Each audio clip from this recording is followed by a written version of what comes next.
The moment she stepped onto the dust-choked Main Street, the town seemed to hold its breath, and the sound of the wind dragging tumbleweeds across the cracked wooden boards felt like a drumbeat of warning. Harper Lane, 30 years old, with sun-bleached hair tied in a loose braid and eyes sharp enough to pierce the soul, had never been one to bow to small-town rules or the small-minded people who enforced them. But today, her courage would be tested in a way she had never imagined. The crowd that had gathered outside the saloon and general store was restless, muttering in low tones that rippled like smoke across dry grass.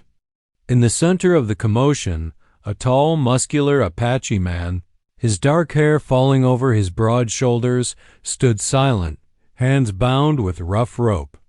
The townspeople's eyes were a mixture of fear and fury, fueled by rumor, prejudice, and the faint smell of gunpowder in the air.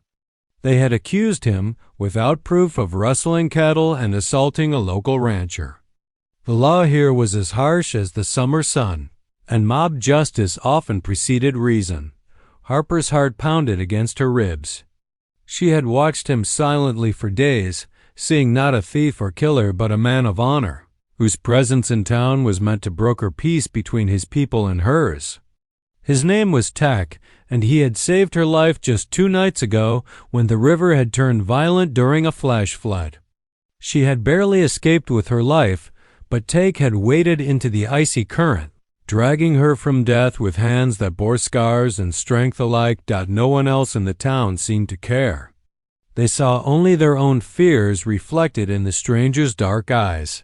"Stand back," Harper shouted, her voice slicing through the murmurs like a whip crack. She lifted her chin, her hands trembling only slightly, the rope of her resolve tight around her. "You will not lash him. Not while I am standing here." The crowd froze, some sneering, some unsure. Sheriff Dalton, a man whose yellow teeth glinted in the sun, stepped forward, his hand hovering over his revolver. "Miss Lane," he said slowly, his tone a mixture of threat and warning, "this doesn't concern you. He's been accused. He'll pay the price if the town says so." Harper's eyes blazed. "Accused?" She spat the word like a bullet. "Tahke saved my life 2 nights ago, when the river was roaring and no man dared go near it. You think that man deserves lashes before even a trial?" A hush fell. Even the wind seemed to pause, as if listening. Harper could smell the iron tang of blood and sweat in the hot air, the scent of fear mingling with dust and horse manure. Her stomach knotted, but she forced herself to stand taller, the sun beating down on her shoulders, making her skin glisten. An old man, leaning heavily on a cane, muttered from the back, "She's got fire in her, I'll give her that." The sheriff's hand twitched near his holster. "Miss Lane, step aside before you force my hand." "I will not," she cried, stepping closer to Tahke, her shadow falling across him protectively. "If you touch him, I swear, the wrath of this town will not be the only thing you'll answer to. He is innocent, and you will regret punishing a man who did nothing wrong." Murmurs rippled through the crowd. Some women nodded quietly, some children peeked from behind barrels, and a few cowboys shifted nervously, uncertain whether to draw their guns or their courage. Harper felt a strange calm settle over her chest, a determination that felt bigger than fear itself. Tahke's eyes met hers, and in that silent glance she felt the weight of unspoken gratitude and trust. His lips curved in a small, almost imperceptible smile, as if to say, "I will follow your lead." Harper knew what she was risking. The town could turn on her in a heartbeat. The rope in the hands of the mob, the jeers, the possibility of a bullet meant for her, it all swirled together like smoke over the dry prairie. But she couldn't look away. She couldn't stand aside. Not now, not ever. "Bring it here, Dalton," she said, her voice low and steady, yet carrying across the silent street. "You're not touching him while I live. You're not letting this town make a mistake it'll regret for the rest of their lives." The wind kicked up again. whipping dust into faces, rattling the shutters of the saloon, as if the very earth itself was holding its breath. And in that tense, charged silence, Harper and Tahke stood side by side, a woman whose courage had ignited like a flare, and a man whose life now depended entirely on it. Somewhere in the back of the crowd, a horse whinnied nervously. The stakes were clear. The next moments could mean life, death, or something in between. Harper clenched her fists. She would not let him fall. The sun dipped lower over the horizon, casting long, jagged shadows across the town's wooden storefronts. Harper Lane's chest heaved from the confrontation earlier, but her mind was far from relief. The crowd had backed down momentarily, but their eyes still burned with suspicion and anger. She knew the reprieve was fragile, and that Tahke's life hung by a thread as thin as the rope still tied to his wrists. Sheriff Dalton paced slowly, tipping his hat against the setting sun.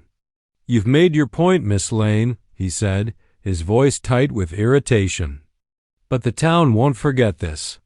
And I won't forgive it if things go south." Harper's eyes never left Tahke. "I don't care what the town thinks. He's not a criminal, and I'll make sure the truth is seen. That's all that matters." Tahke flexed his shoulders, the ropes chafing against his muscular skin.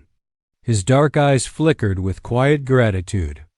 "You have a brave heart, Harper," he said, his voice deep and steady. "I should have expected nothing less. But you must be careful. They are not forgiving, and some will not stop at threats." Harper swallowed, feeling the weight of his words. The wind carried a faint tang of smoke from the distant hills, and she knew trouble was already moving closer. Rumors of cattle theft had spread like wildfire, and whispers of retribution would not die with the setting sun. The town's anger was a living thing, waiting to strike. "We can't stay here," Harper said, stepping closer to Tahke. "If they gather at night, we'll be trapped." She looked around for a safer place of refuge, even temporary. Her eyes fell on the edge of town, where an abandoned warehouse stood, its wooden boards warped and weathered but still sturdy. "That place," she said. "We'll hide there until we figure out what to do." Tahke nodded. "Lead the way. I trust your judgment." Together, they slipped through the alleys, dust rising beneath their boots.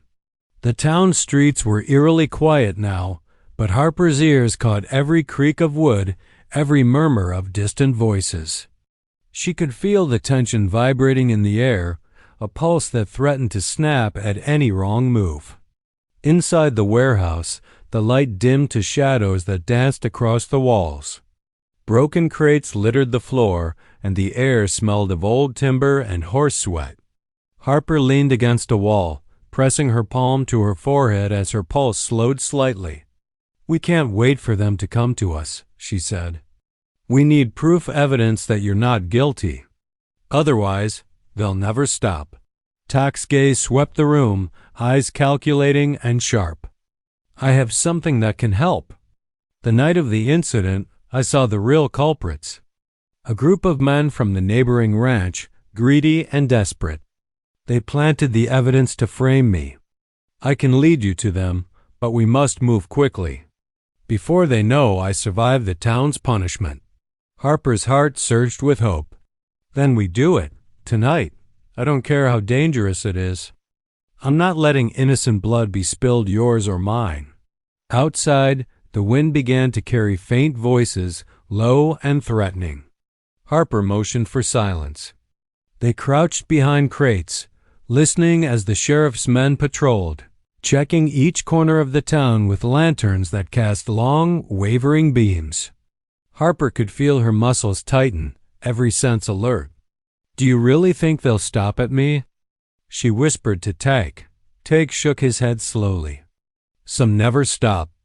But there are ways to turn fear into advantage. I've survived worse than small-town anger.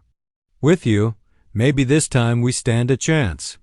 Harper exhaled, a mixture of fear and determination rising inside her like fire. Her mind raced with plans, contingencies, and what-ifs. The warehouse was safe for now, but time was slipping like sand through her fingers. Every second brought the town closer to discovering them. The night deepened, and with it came a sense of urgency. Harper and Tahke prepared quietly, collecting what supplies they could from the scattered crates, some rope, a few lanterns, and a dusty rifle. They would move at the edge of darkness, shadows blending with shadows, hoping their courage and cunning could outmatch the town's ignorance and fury. As they slipped toward the warehouse door, Tahke's hand brushed Harper's arm.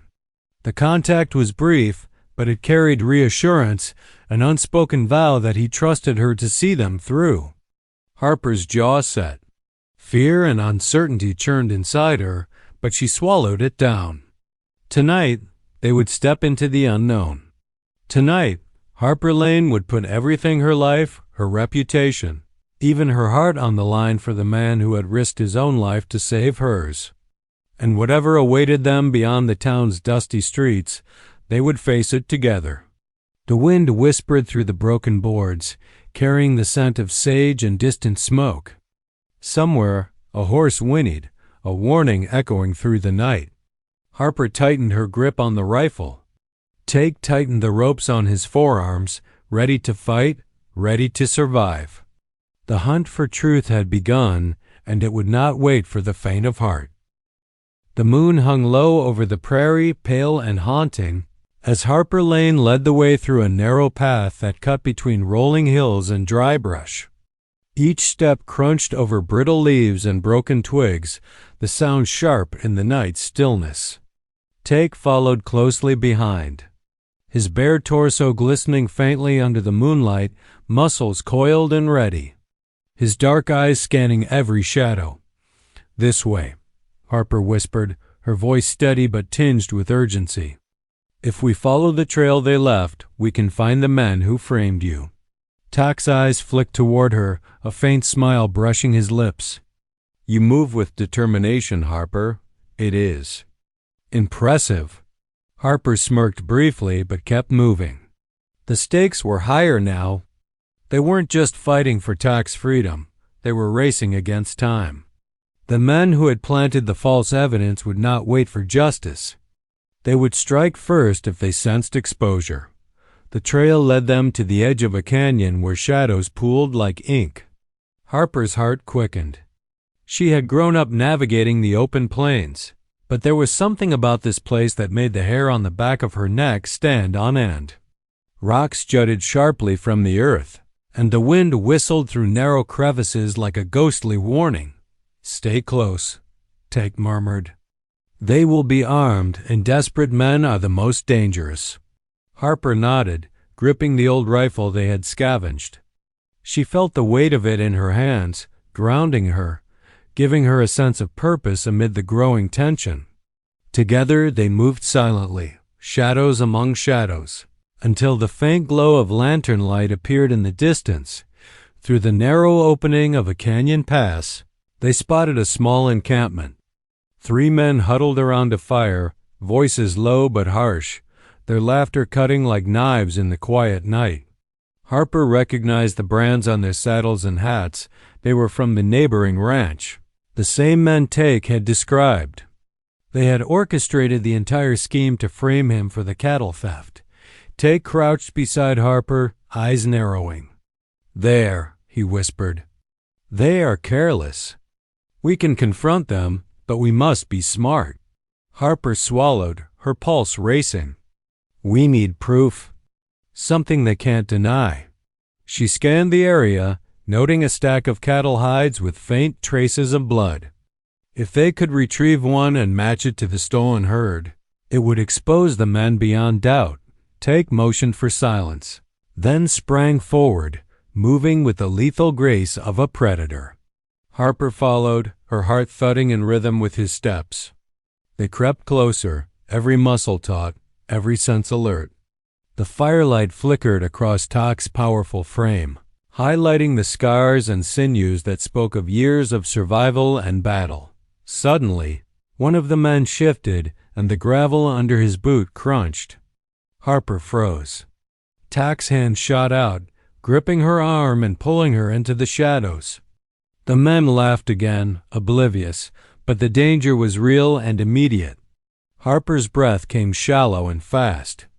"We need to move faster," Tahke whispered, scanning the camp for guards or traps. "I will distract them. You take the hides." Harper hesitated. "Alone?" Tahke's eyes met hers, unwavering. "I trust you. You have the courage." With a barely audible nod, Harper crept toward the hides, her hand steady as she grabbed the proof they needed. Behind her, Tahke stirred the fire, knocking over a small kettle, sending sparks into the air. The men cursed, rushing to investigate, and in that chaos, Harper ducked behind a rock with the evidence clutched to her chest. Tahke moved like lightning, his bare skin gleaming under the firelight as he blocked the path of the first man, spinning him to the ground with sheer strength. The second man lunged, but Tahke sidestepped with a warrior's precision, grabbing him by the collar and hurling him into the canyon's edge. Harper watched, heart pounding, as the man fell with a harsh grunt, landing on a bed of broken branches. "Harper now," Tahke called, his voice cutting through the shouts of the startled men. She darted past him, the hide safely in her arms, racing toward the path they had come. Behind them, Tahke engaged the remaining men. Each movement calculated, controlled, a dance of power and survival. By the time Harper reached the relative safety of the canyon's shadow, her lungs burned and her hands were raw. But she didn't dare stop. Tahke appeared beside her, bloodied but unbowed, a triumphant glint in his dark eyes. "We have what we need," he said, voice low and steady. "Now the town will know the truth." Harper exhaled, relief mingling with adrenaline. For the first time that night, she allowed herself a small, fierce smile. "We did it, together." Tahke nodded, muscles tensing as if prepared for another fight. "Together," he agreed, but his eyes flickered toward the canyon mouth. Danger still lurked beyond, and their fight for justice was far from over. The moon rose higher, casting a silver glow over their figures, two silhouettes standing against the darkness, bound by trust, courage, and the unyielding will to survive. The first rays of dawn painted the sky a pale orange, streaking through the horizon like fire across the prairie. Harper Lane tightened her braid and adjusted the satchel holding the stolen cattle hides, the evidence they had risked everything to retrieve. Beside her, Tahke's dark eyes scanned the town from a ridge, his bare chest gleaming faintly in the early light. The weight of what was about to unfold pressed on them both. "We have to move carefully," Tahke said, his deep voice low and steady. "The town may be angry, but now we have proof. If we act wisely, the innocent will be vindicated." Harper nodded, though her stomach twisted with apprehension. The townspeople still simmered with fear and prejudice, and a public confrontation could erupt into chaos. But she refused to let injustice triumph. "We'll go straight to the sheriff," she said. "He's the law. He has to see the evidence." Tahke's gaze narrowed. "He may not listen willingly. Some men are too blinded by pride and fear. Be ready for anything." They slipped down the ridge and onto the main street, the town still quiet in the early morning haze.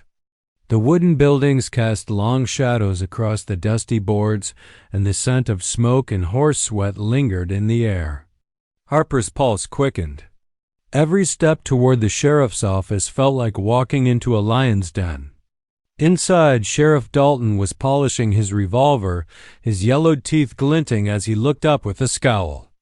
"Miss Lane, Tahke," he said, voice sharp. "You're far from safe here. What do you want?" Harper stepped forward, holding out the satchel. "Proof," she said, her tone unwavering. "These men from the neighboring ranch framed Tahke for cattle theft. We have the hides, blood matching the stolen herd, and the truth about who really did it.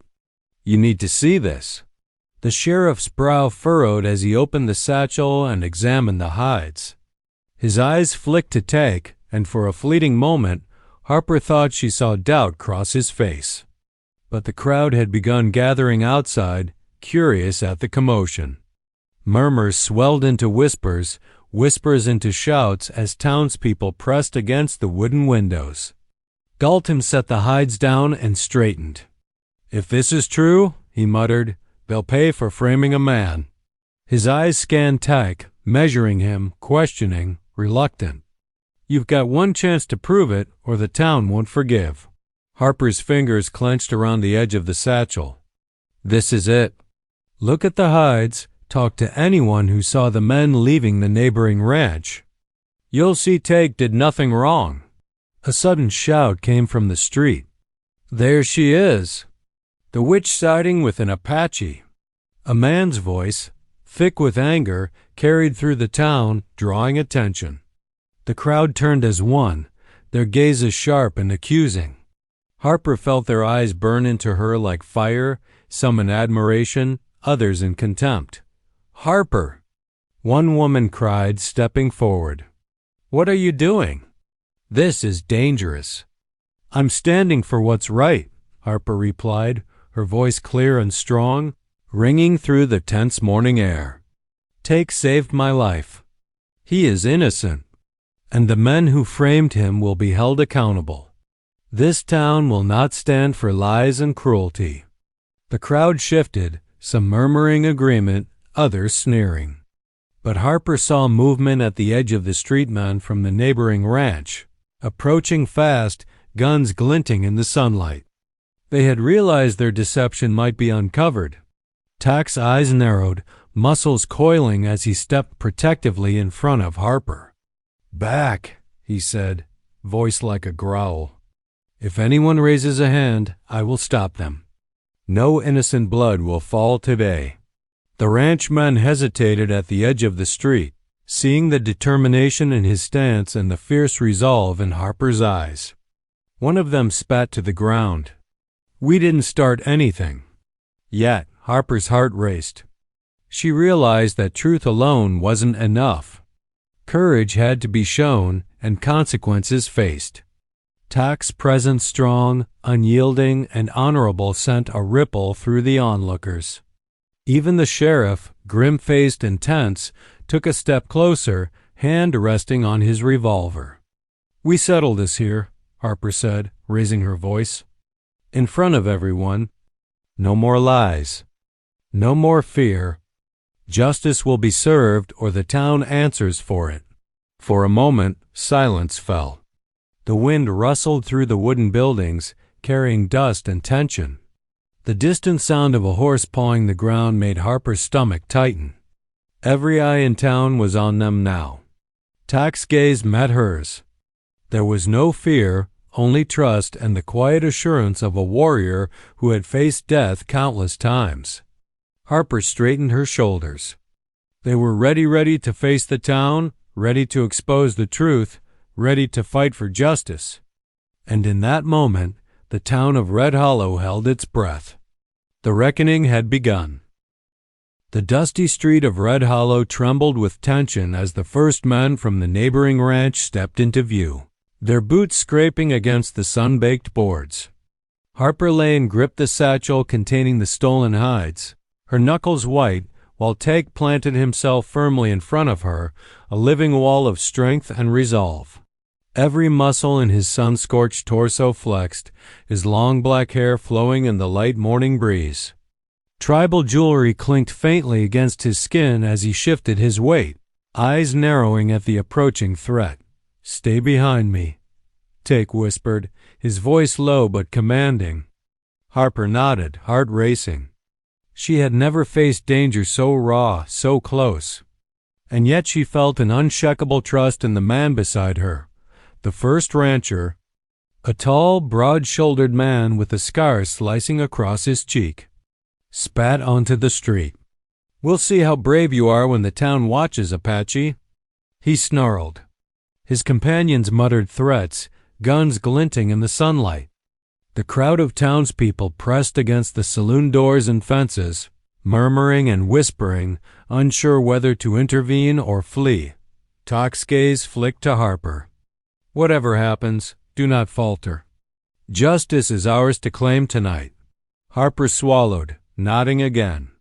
She tightened her grip on the satchel, feeling the weight of truth and courage in her hands. The ranchmen advanced slowly, their boots pounding like distant thunder. Harper noticed the fear flickering behind some of their bravado, and it fueled her own resolve. The first man raised his gun, aiming directly at Tahke, but before he could fire, Tahke moved with inhuman swiftness, sidestepping, grabbing the man's wrist, and twisting it until the weapon clattered to the ground. The crowd gasped. Another man lunged, but Tahke's strength and skill were unmatched. He struck with precision, using the momentum of their charge against them. Within moments, two men were disarmed, sprawled on the dusty street, groaning from the force of his blows. Harper's pulse raced. She had expected a fight, but not such raw display of power and control. She realized that Tahke's reputation among his own people for honor and combat skill was not exaggerated. He moved like a storm, yet with the calm precision of a predator, each movement deliberate and controlled. One of the remaining men raised his rifle, aiming at Harper. Time seemed to slow. Harper felt the cold steel of the gun barrel in her mind, and instinctively she dropped to one knee, rolling to the side. The shot rang out, carving a cloud of dust behind her. Tahke reacted instantly, lunging toward the shooter, knocking him off balance and sending the rifle skidding across the street. The town watched in stunned silence as Harper and Tahke held their ground. Their fear transformed into awe as whispers of the Apache warrior's skill spread like wildfire. Harper felt a strange mixture of fear and exhilaration, the adrenaline sharp and intoxicating. She knew their fight was not just for Tahke's honor, but for the soul of the town itself. "You see?" Tahke said quietly, gripping her arm, eyes blazing with intensity. "They rely on fear. We rely on truth and courage." Harper nodded, understanding. Courage alone would not win, they needed proof. She swung the satchel open, holding the cattle hides aloft. "Look," she shouted. "This is the truth. These men framed Tahke. The blood matches the stolen herd. You will answer for your lies." The crowd murmured, disbelief mingling with recognition. Sheriff Dalton stepped forward, his hand hovering near his revolver but eyes fixed on the evidence. Slowly, he examined the hides, then turned to the ranchers. "You will be held accountable," he said firmly. "No more lies. No more framing. You will answer for your crimes." The ranchers hesitated, fear finally replacing their arrogance. Tahke stepped closer to Harper, muscles tensed but posture relaxed, exuding quiet authority. The town felt the shift. The balance of power had changed. Harper exhaled, heart pounding but steady. She felt the weight of every danger, every risk, but also the triumph of standing for what was right. Tahke's gaze met hers, eyes reflecting respect, gratitude, and something deeper, a connection forged in fire, trust, and courage. By the time the dust settled and the ranchers were led away under Sheriff Dalton's watchful eye, the town had begun to whisper their admiration. Fear had transformed into awe. Harper's bravery, paired with Tahke's skill, had turned the tide. As the sun climbed higher, casting golden light over the main street, Harper realized that their fight was not just for justice, it was for the heart of Red Hollow itself. And together, they had won a battle that few could have survived, much less emerged from with honor intact. The wind carried a faint whisper through the town, rustling the tumbleweeds and broken shutters. Harper straightened, adjusting her braid, her eyes meeting Tahke's.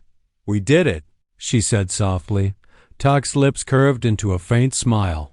"For now," he said, voice low and steady. "But the world is vast and challenges remain. Together, we will face them."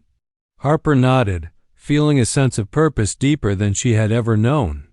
Whatever came next, she would not falter. Not while Tahke stood by her side and truth still had a chance to triumph. The sun had climbed higher, burning away the morning mist, but Harper Lane and Tahke had retreated to the safety of the canyon's edge. Their breaths came in measured rhythm, each inhalation a reminder of the night's chaos and triumph.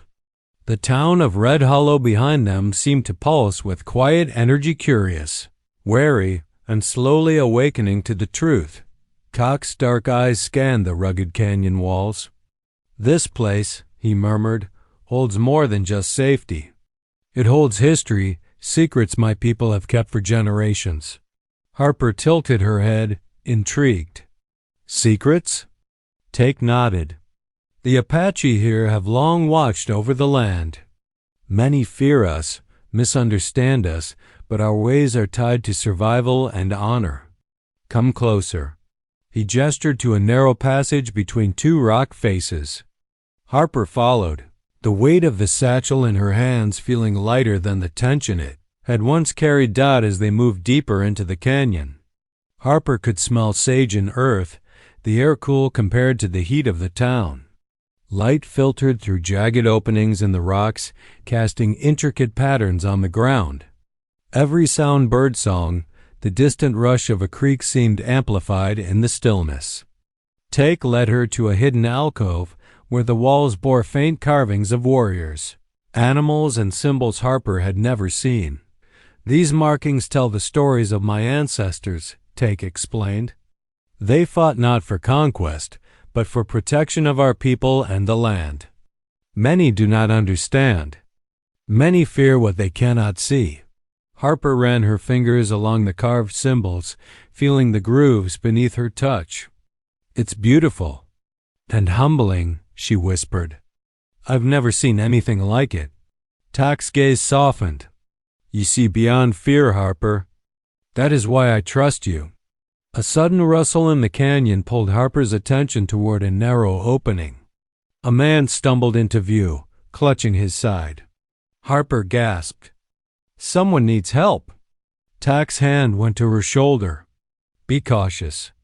Not all who stumble here are friends." The man collapsed near their feet.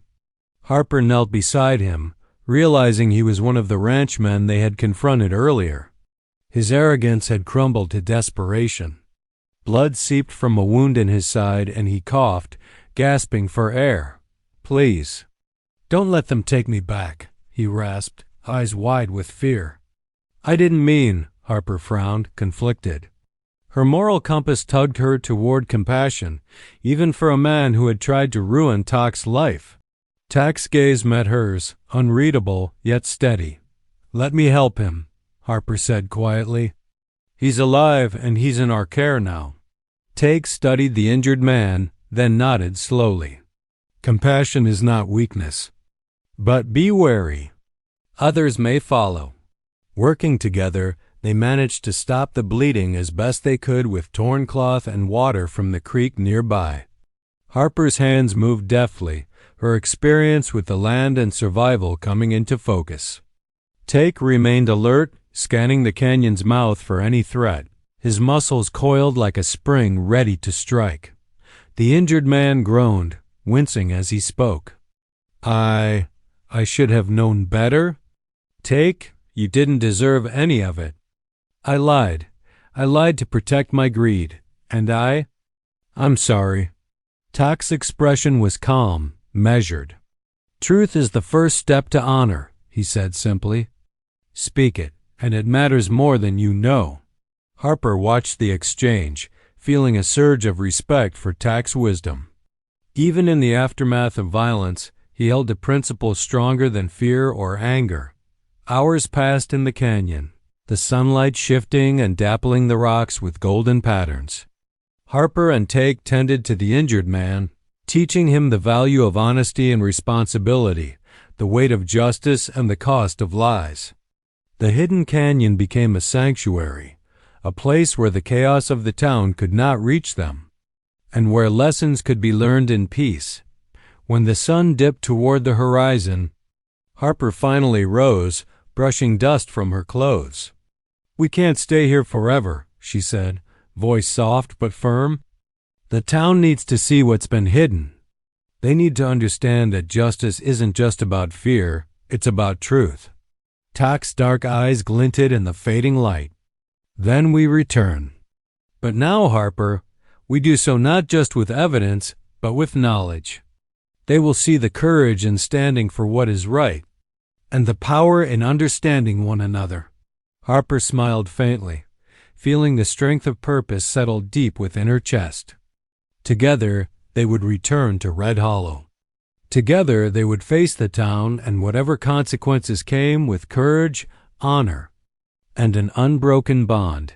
The canyon's shadows stretched long and silent, carrying with them a promise. The next step would be the most important. And Harper knew, without doubt, that neither she nor Tahke would falter. The town of Red Hollow waited in uneasy silence. Dust swirled across the main street, glinting in the late afternoon sun, and the air smelled of sweat, smoke, and anticipation. Harper Lane and Tahke emerged from the canyon, the satchel of evidence secure in Harper's grip. Tahke's bare chest gleamed under the sun, muscles taut, every movement radiating power and authority. The townspeople, once hostile and suspicious, now regarded them with a mixture of awe, fear, and curiosity. Harper stepped forward, lifting the satchel high. "People of Red Hollow," she shouted, her voice ringing across the street. "You've seen lies, rumors, and false accusations. Tahke has been wrongfully accused, and tonight you will see the truth." A murmur ran through the crowd. Sheriff Dalton stepped out from the shadow of the saloon, his face grim but attentive. "Miss Lane," he said, voice low, "I hope this evidence is as strong as you claim." "It is," Harper said firmly. "These hides prove the theft was staged. The men from the neighboring ranch planted false evidence to frame Tahke.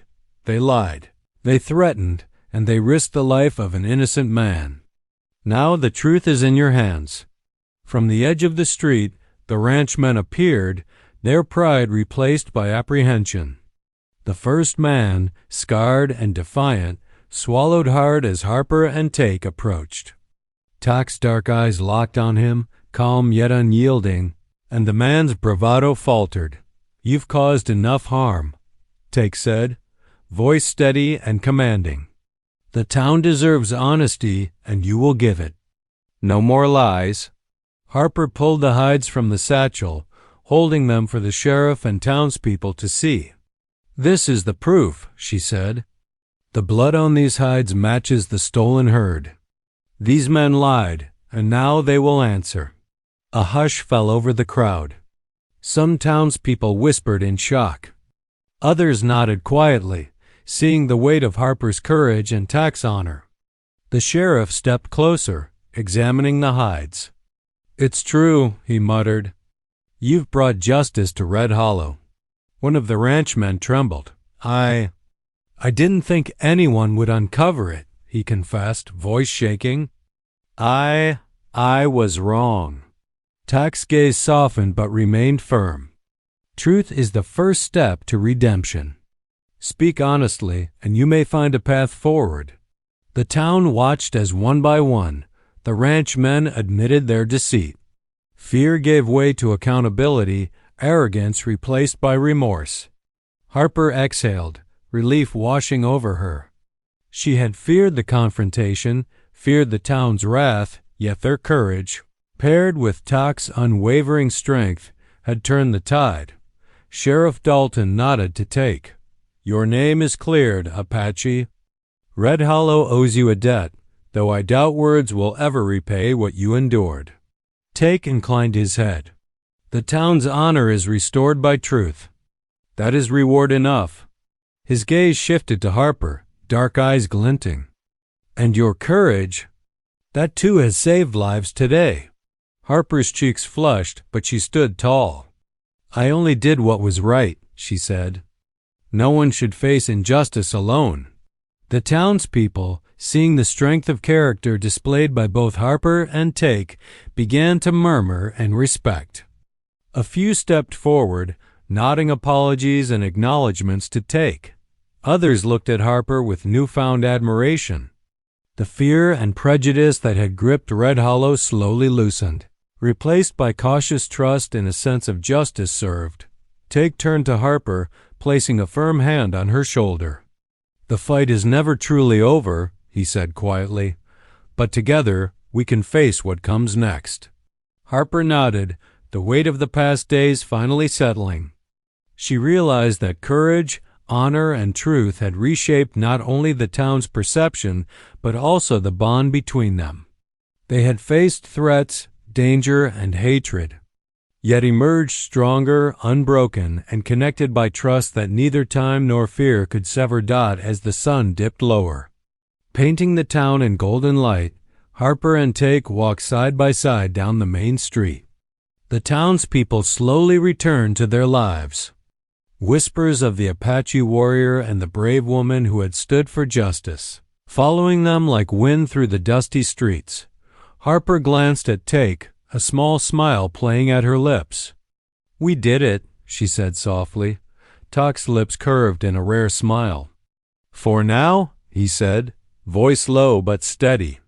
"But the world is wide, and there will always be more battles. And I hope, Harper Lane, we face them together." The wind carried dust and whispers across Red Hollow. Two figures, one a courageous woman, the other a warrior of honor, stood united, their story of bravery, justice, and redemption forever etched into the heart of the town. In the quiet that followed, the town seemed to exhale, the tension lifted, and the legacy of courage and truth endured.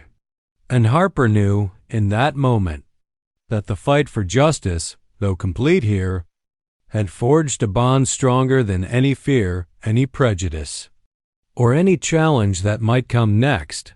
The sun sank below the horizon, bathing the main street in amber light. Harper Lane and Tahke had not only survived, they had changed Red Hollow forever.